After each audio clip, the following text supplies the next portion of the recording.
Сәлем баршаңызға, сіздерге муравейник тортымен рецептісімен бөлісетін боламын. Оңай жасалатын жолын көрсетемін сіздерге.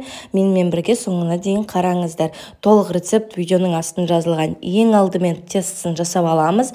Бірінші жұмыртқаға қантымызды қосып араластырамыз. Ерітілген майымызды қосып, қантымыз ерігенше біртіндеп араластырамыз. Одан кейін соданың үстіне уксусты гасить етіп, қосып, тағы да араластырамыз. Ең соңынан ұнымызды салып, қолымызбен илейміз.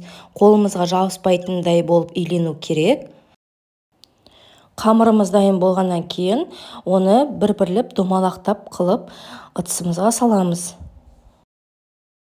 Дайын болғаннан кейін, үстіне пищевой пленкамызды жауып, холодильникке 15 минутқа қоя тұрамыз. Қамырымызды холодильникке қойғаннан кейін начинкасын дайындаймыз. Начинкасында сары майымыз бен сгущенкамыз керек. Оны блендерде немесе миксерде араластыруға болады. 15 минут өткеннен кейін қамырымызды холодильнигімізден алып, массировкадан өткіземіз. Алдын ала пешімізді қыстырып аламыз. 200 градуста 20-25 минут пісіріп аламыз.